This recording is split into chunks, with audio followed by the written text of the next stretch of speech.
Kisah kali ini datang dari pengalaman mistis seorang supir angkot yang disesatkan oleh tiga hantu cantik. Bagi kalian yang menyukai video ini, silahkan klik tombol like, share ke teman-teman kalian, dan jangan lupa juga untuk subscribe channel YouTube ini agar channel YouTube ini semakin berkembang ke depannya. Cerita mistis kali ini saya ambil dari laman merdeka.com. Percaya tidak percaya, seorang supir mikrolet jurusan Pedurungan, Semarang Barat menuju Mangkang, Semarang Timur mengalami kisah mistis. Kala itu Muharram yang berusia 41 tahun membawa penumpang 3 perempuan. Konon kabarnya wanita itu adalah penghuni TPU Bergota, Kota Semarang. Seperti biasanya, Muharram mencari penumpang dengan membawa mobilnya menyusuri trayek. Namun ketika menjelang maghrib, Muharram diberhentikan oleh 3 wanita yang mengenakan payung. Peristiwa itu dialaminya pada hari Jumat tanggal 29. Saat memberhentikan mikrolet, 3 wanita itu tepat berdiri di depan toko penjahit Eka Karya yang berada di komplek TPU Bergota di Jalan Kiai Saleh, Kota Semarang. Dengan melempar senyum, ketiganya yang memakai long dress dan berambut panjang melambai tanda menghentikan mikrolet. Saat itu saya langsung berhenti. 3 wanita menggunakan 3 payung berwarna hitam, hijau, dan merah. Rambutnya ketiganya panjang. Selama perjalanan ketiga, wanita itu tidak mengeluarkan sepatah kata pun, kecuali saat akan naik dan turun, ungkap Muharram kepada merdeka.com. Hal yang aneh yang tidak Muharram sadari, selama perjalanan selain tidak mendapatkan penumpang lain, ketiga wanita itu meminta naik dan turun sebanyak 3 kali. Kala itu dia hanya menurut saja. Saat ketiganya turun dari mikroletnya dan naik kembali sambil menenteng payungnya masing-masing.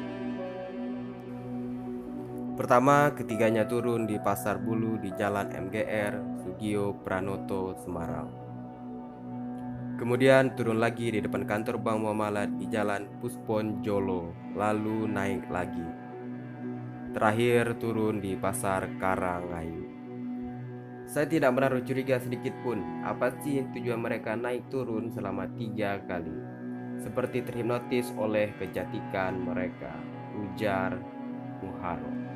Kemudian saat sampai di Jalan Pusponjolo Semarang Barat itu, salah seorang dari mereka menyuruh Muharram mengantar sampai ke rumahnya.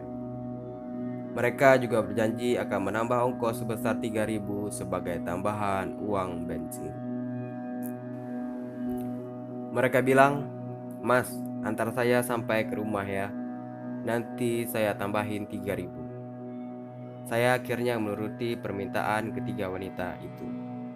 Selama perjalanan, saya tidak sedikit pun mengajak atau diajak bicara mereka. Setiap kali melihat kaca spion untuk melihat mereka, ketiganya hanya tersenyum tanpa mengeluarkan kata sedikit pun, tutur Muharram. Di tengah jalan, seorang dari wanita itu minta turun.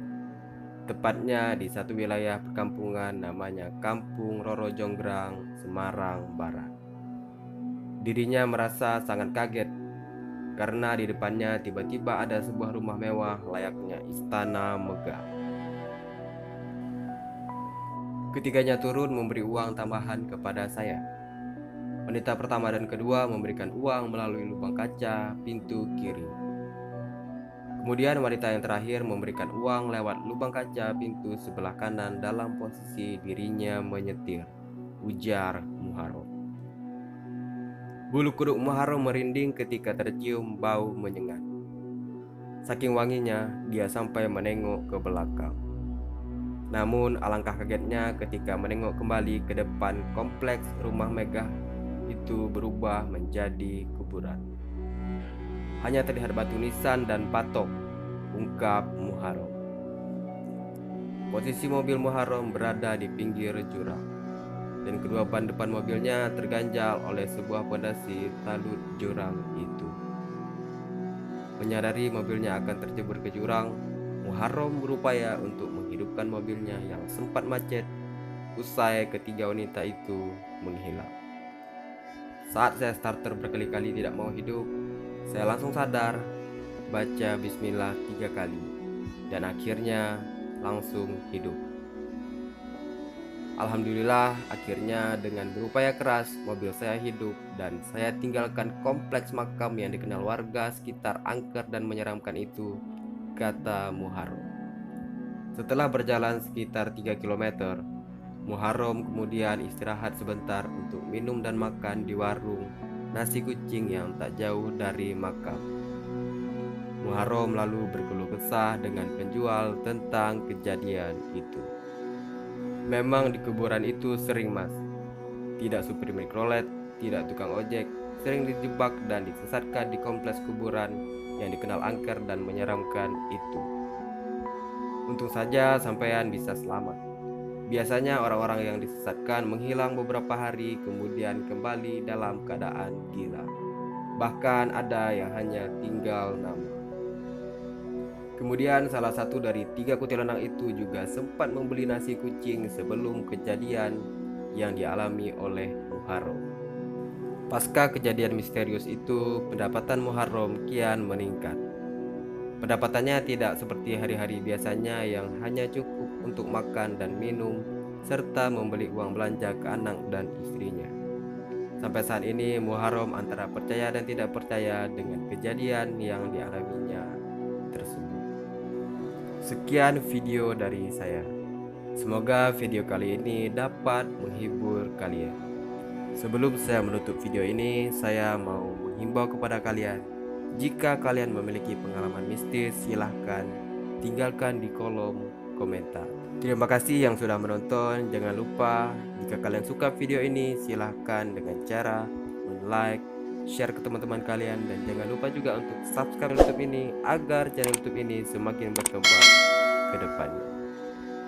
Sampai bertemu di video-video berikutnya. Dadah.